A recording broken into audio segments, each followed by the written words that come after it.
This channel does not promote any violent, harmful, or illegal activities. All content provided by this channel is meant for an educational purpose only.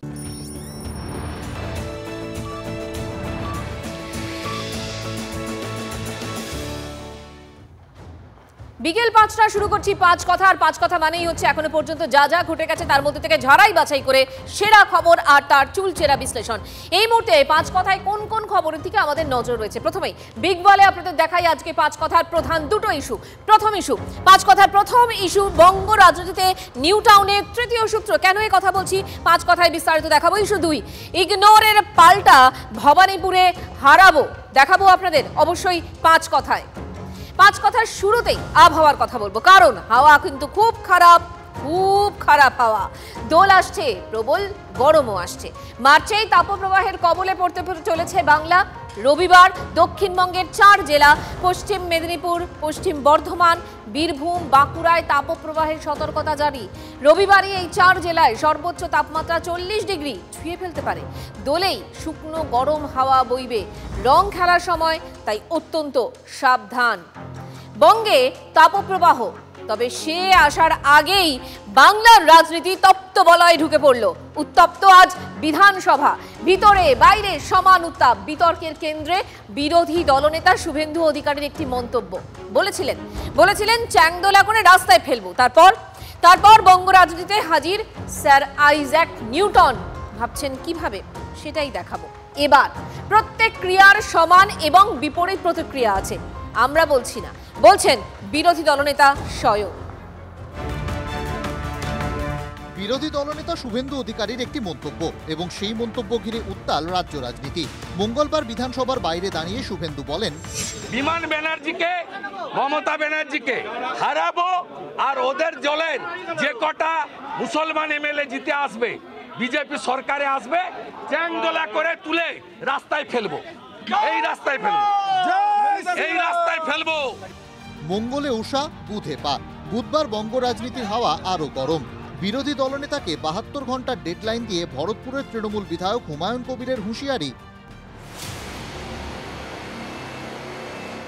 আমি হুমায়ুন কবির একজন মুসলিম বিধায়ক হিসাবে challenge করছি আপনাকে, আপনি ৭২ ঘন্টার মধ্যেই কথা প্রত্যাহার না করলে এই ৪২ জন এমএলএ আপনাকেই বিধানসভার ভেতরে আপনার যে ঘর, সেই ঘরের বাইরে আপনাকে আমরা বুঝে নেব। ওনাকে ওখানে কিভাবে খুশে দেব সেটাই বোঝাপড়াটা হবে। ওনাকে ওখানে কিভাবে খুশে দেব সেটাই বোঝাপড়াটা হবে। চ্যাংদোলার পাল্টা ঠুসে দেব, এ যেন নিউটনের তৃতীয় সূত্র। প্রত্যেক ক্রিয়ারই সমান এবং বিপরীত প্রতিক্রিয়া। শুভেন্দুর মুখেও Newton. Every action has it same and equal reaction. এটা আমার কথা নয়, নিউটনের কথা। প্রত্যেক ক্রিয়ারই সমান এবং বিপরীত ধর্মী প্রতিক্রিয়া। কোনটা ক্রিয়া কোনটা প্রতিক্রিয়া স্পষ্ট করে দিয়েছেন শুভেন্দু। ২১-এর পর বিরোধী দলনেতা বারবার সাসপেন্ড হয়েছেন বিধানসভায়। সাসপেনশনের ভাড়া নেমেছে বিজেপি বিধায়কদের ওপরও। সেই প্রসঙ্গ টেনেই ব্যাখ্যা শুভেন্দুর। আমি বলেছি এই হাউসের কারো তো গায়ে লাগার কথা নয়। ২৬-এর পরে যে নতুন বিধানসভা আসবে, সেখানে হিন্দু তৃণমূলের কোনো এমএলএ আসবে না। তৃণমূলের যে কটা এমএলএ আসবে মুসলিম এমএলএ। এরপরই স্যার আইজ্যাক নিউটনকে টেনেছেন শুভেন্দু। যেহেতু কেবলমাত্র তৃণমূলের মুসলিম এমএলএ ২৬-এর পরে আসবে, তাই তারাও একইভাবে every action has it same and equal reaction. এটা আমার কথা নয়, নিউটনের কথা। প্রত্যেক ক্রিয়ারই সমান এবং বিপরীত ধর্মী। চ্যাংদোলা মন্তব্যকে ঘিরে বিধানসভায় ধুমধুমার। মুখ্যমন্ত্রীর ভাষণের পর দুপুরে বিধানসভার গেটে বসে পড়েন বিজেপি বিধায়করা। বিধানসভার বাইরে কিন্তু দেখা যাচ্ছে বিধানসভার যে গেট, শঙ্কর ঘোষরা, অগ্নিমিত্রা পালরা তারা নেতৃত্ব দিচ্ছেন বিধানসভার বাইরে। এই মুহূর্তে বিজেপির বিধায়করা বিধানসভার যে মূল গেট রয়েছে, ২ নম্বর গেট, সেই গেট এই মুহূর্তে অবরুদ্ধ করে দেওয়া হয়েছে বিজেপি বিধায়কদের তরফে। সেখান থেকেই বিস্ফোরক অভিযোগ তোলেন বিজেপির মুখ্য সচেতক শঙ্কর ঘোষ। এক আগন্তুক ঢুকে পড়েছিলেন বিধানসভার অন্দরে। কিভাবে ঢুকলেন? শঙ্করের অভিযোগ, মুখ্যমন্ত্রীর দলের নির্দেশেই উনি ভিতরে ঢুকেছেন, অর্থাৎ প্রোটেকশন ছিল।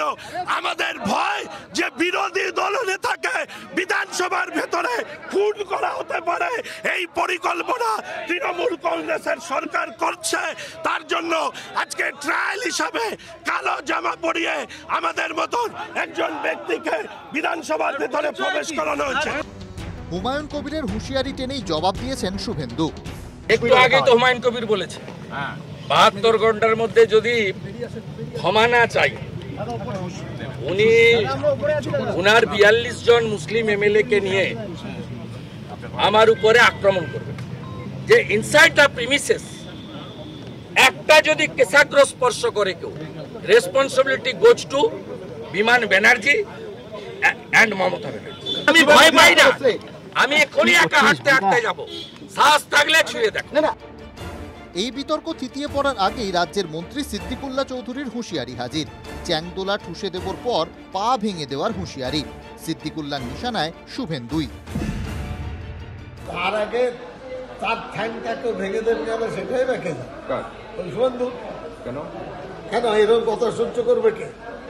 তার ঠ্যাংটাকে ভেঙে দেবে কেন, সেটাই রেখে তার ঠ্যাংটাকে ভেঙে দেবে কেন, সেটাই রেখে নিউটনের তৃতীয় সূত্রের পুনরাবৃত্তি কি চলতেই থাকবে? প্রদীপ্ত কান্তি ঘোষ ও সৌরভ গুহর রিপোর্ট, TV9 বাংলা। আগামী দিন বড় ভয়ঙ্কর। আজ বিধানসভায় বলেছেন মুখ্যমন্ত্রী মমতা বন্দ্যোপাধ্যায়। তার মন্তব্যের নেপথ্যেও শুভেন্দু অধিকারীর চ্যাংদোলা মন্তব্য। মুখ্যমন্ত্রীর মন্তব্যের পর বিধানসভার বাইরে সোচ্চার বিরোধী দলনেতা, সব মিলিয়ে জোরদার ধর্মযুদ্ধ।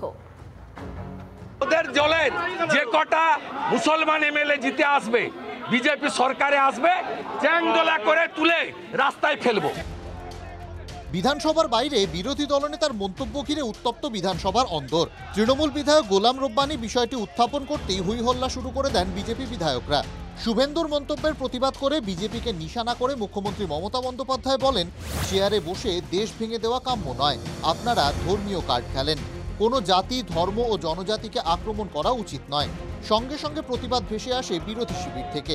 বিজেপির মুখ্য সচেতক শঙ্কর ঘোষ বলেন, আপনার বিধায়ক পুলিশ মন্ত্রীকে চ্যালেঞ্জ করে, বলে হিন্দুদের কেটে ভাগীরথীতে ভাসিয়ে দেবে। ফিরহাদ হাকিম ধর্মান্তরণের উস্কানিমূলক কথা বলেন ইসলামিক অনুষ্ঠানে এসে, তখন কি উনি মন্ত্রী ছিলেন না?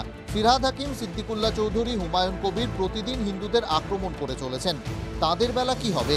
শঙ্করের আক্রমণের জবাবে মুখ্যমন্ত্রী মমতা বন্দ্যোপাধ্যায় বলেন, আমরা ববিকে বলেছি এ ধরনের কথা বলা যাবে না। হুমায়ুন মদন যখন বলেছে তখন পার্টি অ্যাকশন নিয়েছে। এটা বাইরে থেকে আমদানি করা ধর্ম, এটা বিবেকানন্দ ধর্ম নয়। আগামী দিন বড় ভয়ঙ্কর। 12:30 নাগাদ বিধানসভা ওয়াকআউট করে বিরোধীরা। বসে পড়ে বিধানসভার গেটের সামনে। কাগজ ছিঁড়ে উড়িয়ে দেন বিজেপি বিধায়করা। সাসপেন্ড বিধায়ক অগ্নিমিত্রার নিশানায় তৃণমূল সরকার। তাই তো যে এমএলএরা বলে কচু কাটা করে ভাসিয়ে দেওয়া হবে, তাদের কোনো শাস্তি হয় না, আমরা জালিয়াতি। অধিবেশনের বাইরে বিধানসভার গেটেও সোচ্চার শঙ্কর। ওনার দলের মন্ত্রী বলেছিলেন জনসংখ্যা বৃদ্ধি করে হিন্দুদেরকে ছাপিয়ে যেতে হবে। সেই মুখ্যমন্ত্রী কোনদিন চেয়ারের মর্যাদার কথা মনে পড়েনি। আজকে হঠাৎ করে ওনার বিরোধী দলনেতার চেয়ারের মর্যাদার কথা মনে পড়েছে। বিরোধী দলনেতা সাসপেন্ড থাকায় অধিবেশনে থাকতে পারেননি। তার মধ্যেই ভাষণ মুখ্যমন্ত্রীর। তা নিয়েও খোঁচা দিতে ছাড়েননি বিরোধী দলনেতা। ছুটে চলে এসেছেন লাফিয়ে বিরোধী দলনেতার বিরুদ্ধে নিন্দা প্রস্তাব।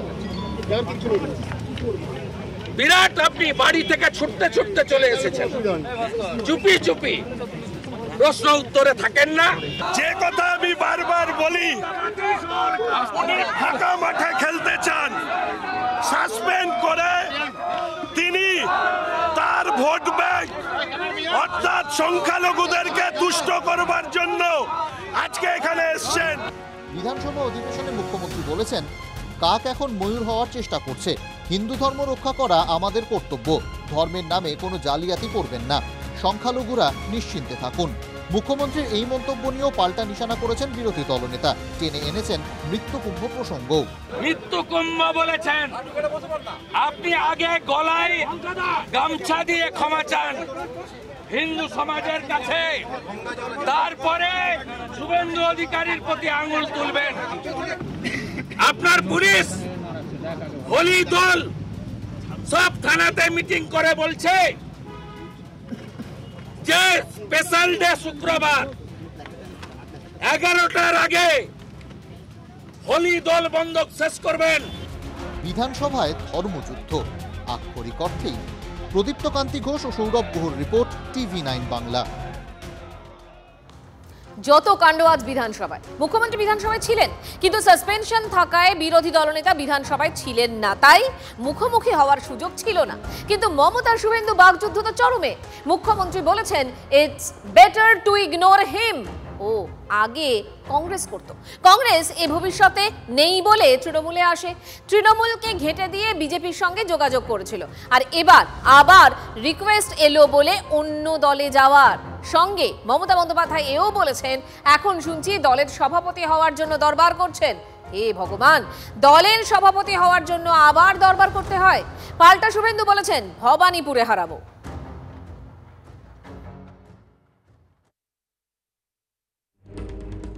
তার একটাই অপরাধ, তিনি মমতা ব্যানার্জিকে 2021-এ 1956 ভোটে হারিয়েছিলেন। আপনি 4 বছর ধরে আপনার হারের যন্ত্রণা ভুলতে পারেননি।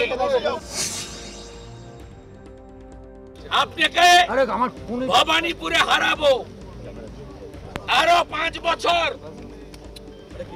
হারার যন্ত্রণা বয়ে বেড়াতে হবে, যেভাবে নন্দীগ্রামে হারার যন্ত্রণায় চিৎকার করছেন।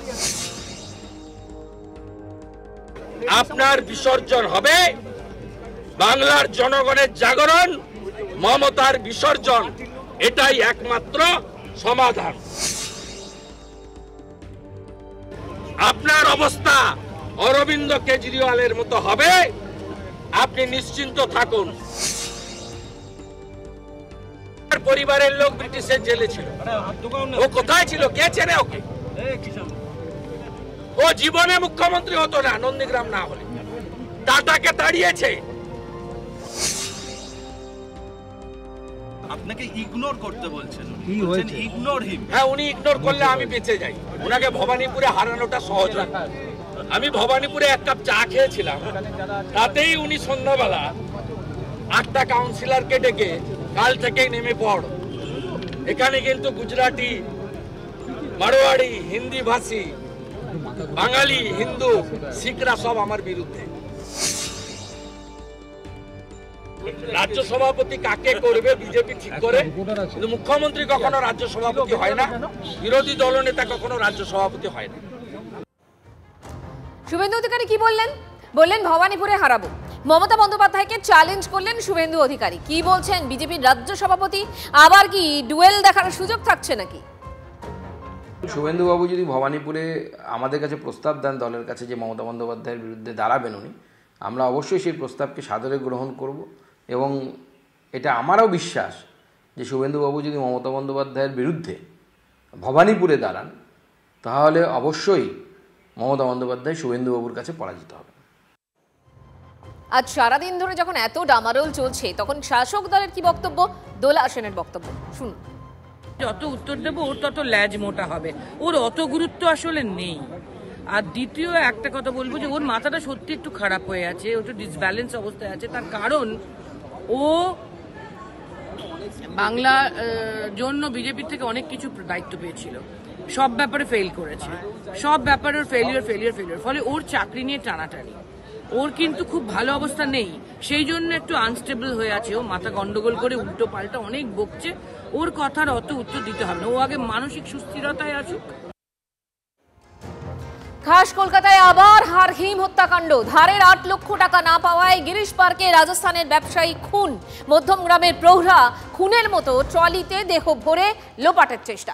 তবে ক্যাব চালকের তৎপরতায় ঘোলা থেকে পাকড়াও বিজনেস পার্টনার। পুলিশের জালে 2 জন।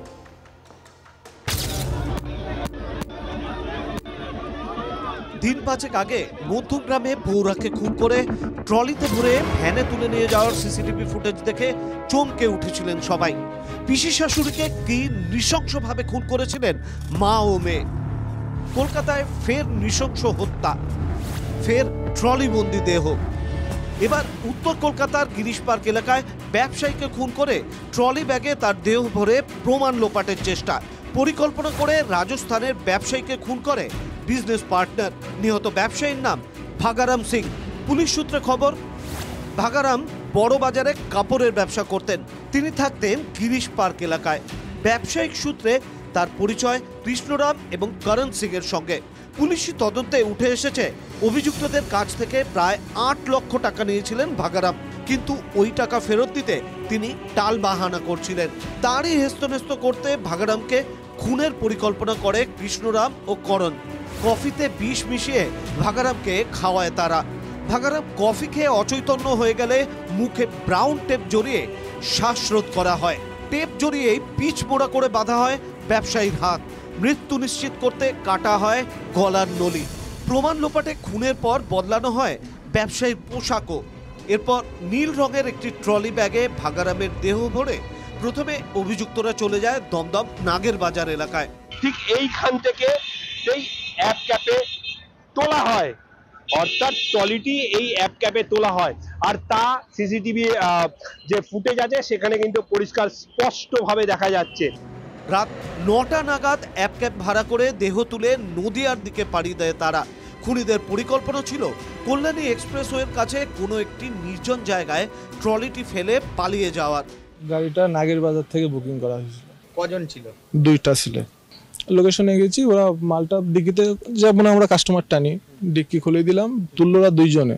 বলছে ভারী লাগেজ আছে কি? তো বলছি এখানে আমাদের ফ্যাক্টরি আছে, আমরা এসছি হচ্ছে বোম্বাই মহারাষ্ট্র থেকে মাল সেল করার জন্য। হিন্দিতে। তবে অ্যাপ ক্যাবের চালকের জন্য তাদের এই পরিকল্পনা বাস্তবায়িত হয়নি। মাঝ রাস্তায় হঠাৎ গাড়ি থামাতে বলায় কৌতূহলী হয়ে পড়েন রাহুল অধিকারী নামে গাড়ি চালক। তার দাবি, কেন গাড়ি থামানো হলো? এ নিয়ে প্রশ্ন করায় তাকে নানা কথা বলে করণ ও কৃষ্ণরাম। তাদের মধ্যে কথা কাটাকাটি হচ্ছিল। কেসটা নামালো, তো নামানোর সময় আমাকে ডাউট হচ্ছে। সব থেকে বড় কথা, কয়েকদিন আগে একটা ভিডিও দেখলাম, মধ্যমগ্রামের ভিডিও, ওইটা দেখে আমার ডাউট হচ্ছে এরিয়াটা দেখে। আমি বলছি ভাই লাগেজে কি আছে আমাকে দেখাও তো একটু খুলে। সাথে সাথে কপাল ভালো একটা পুলিশের গাড়ি যাচ্ছিল। আমি রাস্তার মাঝখানে গিয়ে পুলিশের গাড়িটা সিগন্যাল দিয়ে দাঁড় করালাম, তখনই এই ছেলেটা পালাচ্ছিল। আমি দৌড় মেরে গিয়ে ওকে জাপটে ধরলাম। তারপরে এই পুলিশে গিয়ে হালকা চেন খুলে দেখলো, তখনই দেখলো বডি ওর ভিতরে। ঘটনাক্রমে ট্রলির মধ্যে দেহ উদ্ধার করে পুলিশ। ট্রলির মধ্যে মেলে নগদ 65,000 টাকা এবং রক্তমাখা অস্ত্র। গ্রেপ্তার হয় করণ। পুলিশ এখানে ছিল, এখান দিয়ে টহলরত পুলিশ আসছিল, তখন টহলরত পুলিশ করণকে খাপ করে ধরে ফেলে। করণকে ধরে ফেলতেই পালায় কৃষ্ণরাম। কৃষ্ণরাম এই রাস্তা দিয়ে পালিয়ে যায়। তারপরে আর কৃষ্ণরামের খোঁজ পাওয়া যায় না। করণকে থানায় নিয়ে গিয়ে জিজ্ঞাসাবাদ করার পর বিভিন্ন তথ্য পান তদন্তকারীরা। এরপর মোবাইল ফোনের টাওয়ার লোকেশন ট্র্যাক করে কৃষ্ণপালকে মুক্তারামবাবু স্ট্রিটে গিয়ে পাকড়াও করেছে পুলিশ। গিরিশপাড় থানার অন্তর্গত মুক্তারামবাবু স্ট্রিটের এই বাড়িতেই ভাড়া থাকতেন কৃষ্ণরাম সিং ও করণ সিং। পুলিশ যখন করণ সিংকে প্রাথমিকভাবে আটক করে, তারপরই সন্ধান আসে এই ঘরের। ওই ঘরে তল্লাশি চালায় পুলিশ। সূত্রের খবর, এই ঘরে ভাগারামকে খুন করা হতে পারে। এই ঘরটাতেই আসা যাওয়া করতো। পালার ঘরটাতে দুজনে সবাই ব্যবহার করতো। 2-1টা লোক আসতো, চলে যেত। এই রোববারে থাকতাম, রোববারে দেখতাম। করণ এবং কৃষ্ণরাম সিং তারা এই ঘরেই থাকতো, আর এখান থেকেই তাদের বিভিন্ন জায়গায় যাতায়াত ছিল। মূলত এই জায়গায় যদি কোনো ব্যক্তিকে খুন করা হয় তাহলে আওয়াজ পাওয়া যাবে না। ঠিক এই বিষয়কেই তারা কাজে লাগিয়েছে। অনন্ত চট্টোপাধ্যায়, রঞ্জিত ধর এবং সুশোভন ভট্টাচার্যের রিপোর্ট, TV9 বাংলা।